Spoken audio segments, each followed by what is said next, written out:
Welcome into the studio. I'm Hudson, that's my dad, Todd, and this is one of our voiceover-related videos, as that is what we do for a living. One of us more of a living than the other, but we do voiceover. So this is Todd's Tips. This is something where my dad, his name is Todd, and he's been in the voiceover world for 14 years and has just eclipsed another milestone. Yep. 8 years, well, 14 years in this August, and 8 years in a row with $100,000 or more, 6 figures or more in just voiceover. So some of the stuff that he has to say is probably something that you could listen to and try to take something out of it if you can. Dad doesn't like to do a lot of self-promotion, but I think it's that's where you cheapen yourself. Yeah. That's where you look small. Yeah. Anyway, lend him an ear and try to take something away from what he said, and just don't get too up about it, or down. This is called Todd's Tips, and we've been doing a series for the last probably 4 or 5 months on do's and don'ts, my do's and don'ts, the things I do and don't do to have a successful voiceover business.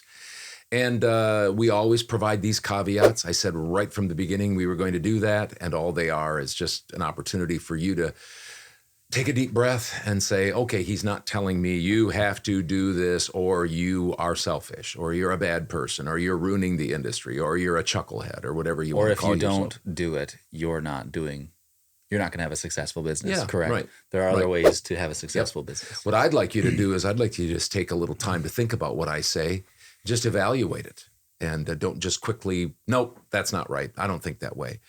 Or just, oh, yeah, I better do that. Todd does that. I don't want you to do either one of those. Just take time, think, and especially take what I say and apply it to your situation.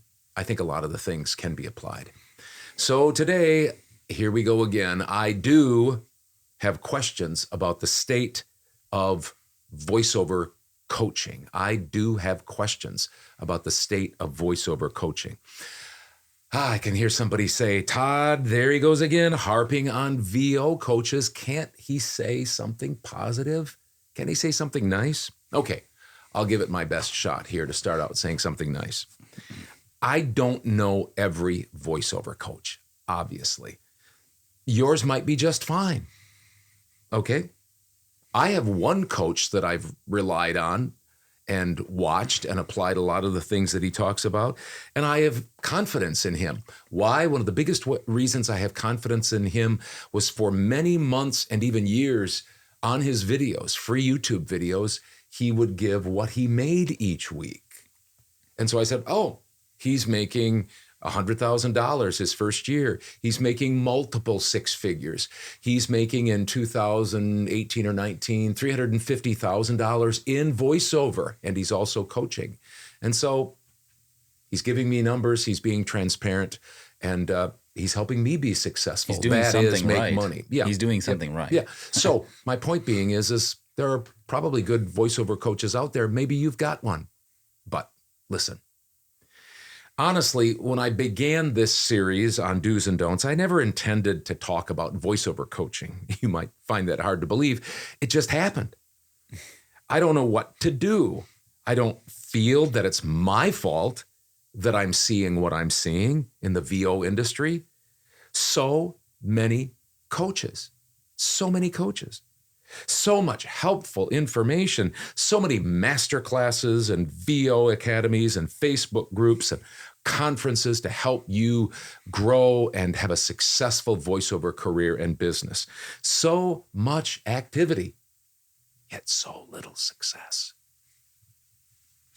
According to the National Association of Voiceover Actors, NAVA, 75% of voiceover actors made $40,000 or less in 2021. $40K or less.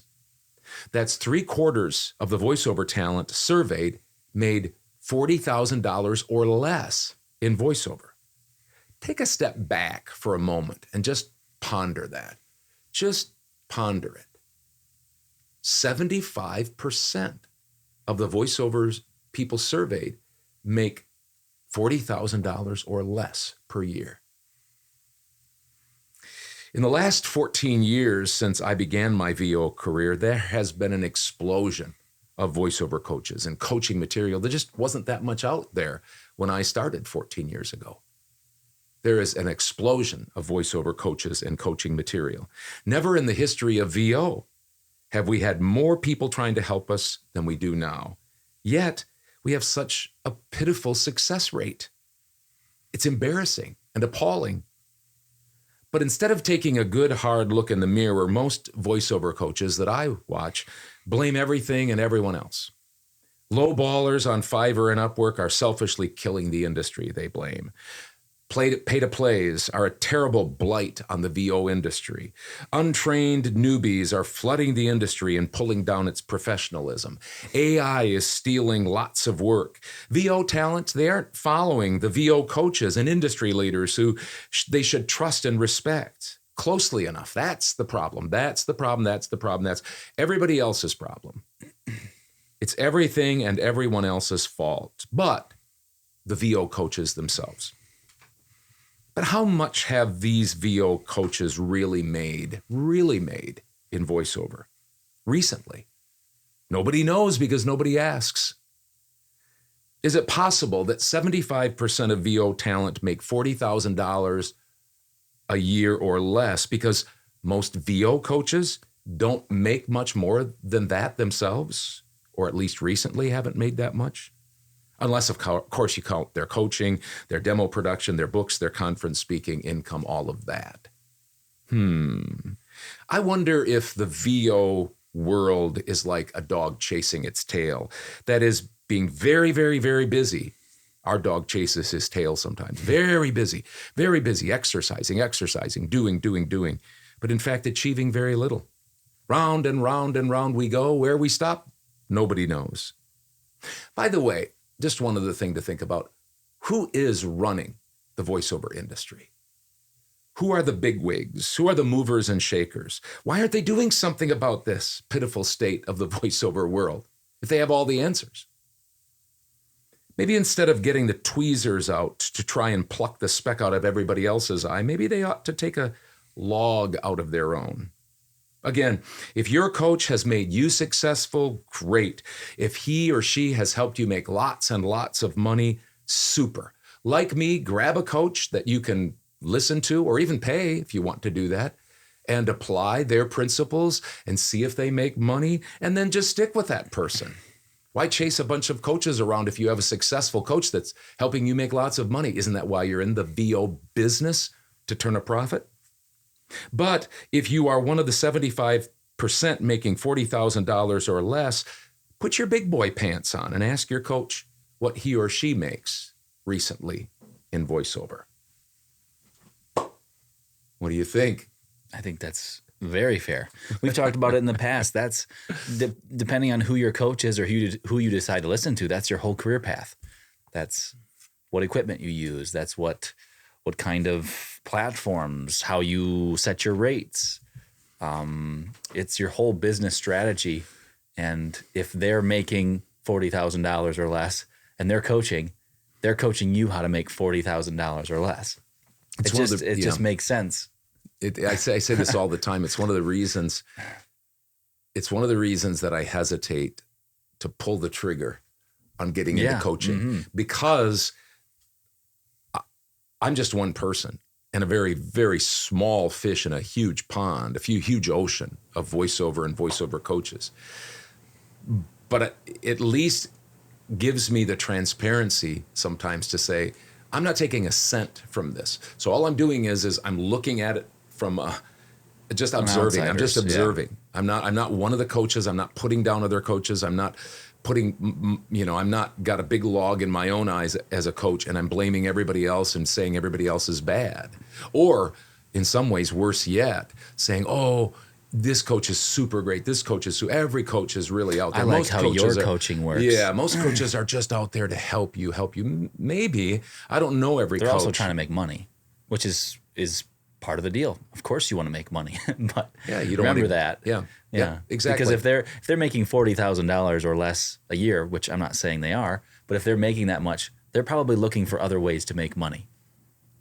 hold their feet to the fire. That's all I'm saying. Just like Because I would want you to do the same with me if I start coaching. Because there's no requirements, there's no certification, there's no things you have to. No VU coach university or anything like that. Yeah, well, there's no, you have to be in voiceover this long and you have to make this amount of money and you have to, whatever it is. There's not that. You can just, I could go on there today and say, I'm a coach. And lots have. I mean, lots of people. And again, we had a gentleman, we don't want to go on and on here, but we had a gentleman who's a business consultant say, you could coach your 3 years, you're growing your business, you've made more this year than you did last year already, and it's only August. If you know 10% more than the person you're coaching. I mean, you can help somebody, which is true, of course. It is true. In fact, it's a terrible. The person that makes $40,000 or less, I've watched people that don't make a whole lot of money or coach just professionally. They don't really do voiceover anymore, and I've learned things. No doubt about it. Yeah. I can learn things from people that aren't even in voiceover, obviously, about voiceover. But it's just something to think about. And I just, I don't know what to do with myself sometimes because it's like, I see this, I watch things, I read. We listen to things and it's like, Anyway, there's just your something Todd's, to think about. Yeah. There's your Todd's Tips. Thanks for watching that. It'll be in its Todd's Tips playlist. Next up, Johnny will be here. We'll talk about VOMP numbers, my numbers, Todd's numbers, and you can see how our weeks did. And check it out.